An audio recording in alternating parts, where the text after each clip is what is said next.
With New York's eviction moratorium expiring on Saturday, the fates of hundreds of thousands of tenants hang in the balance. And the mayor and the governor are asking the administration in Washington for help ASAP. CBS 2 political reporter Marcia Kramer has the story.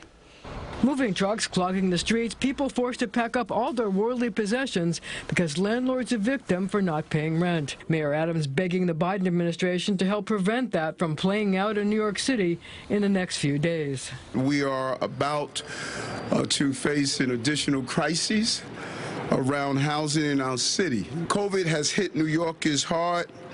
People are worrying over and over again where they're going to sleep and will they have a roof over their heads. Adams asking the Treasury Department to send unused federal emergency rental assistance funds to New York to avoid a potential calamity. The state's eviction moratorium expires Saturday, and tens of thousands of New Yorkers are worried they'll be out on the street. New York State is only received $27 million out of the $1.1 billion the Treasury Department set aside for further assistance. That is insulting to our state. New York City has the highest rents in the nation.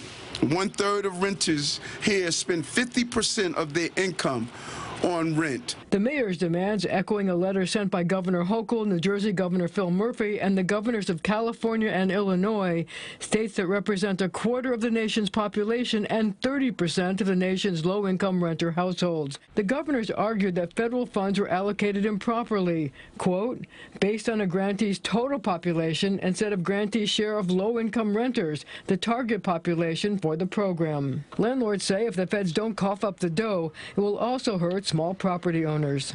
At the end of the day, if you don't have new resources coming in, we will actually see a different kind of tsunami, and that is the inability of small property owners to be able to pay their real estate taxes, and they'll in fact default on their mortgage obligations. You will see more and more small property owners either being forced to sell to bottom feeders or not paying their real estate taxes. City officials say that people with housing problems should call 311 and ask for the tenant hotline. Outside Housing Court in Lower Manhattan, I'm Marcia Kramer, CBS 2 News.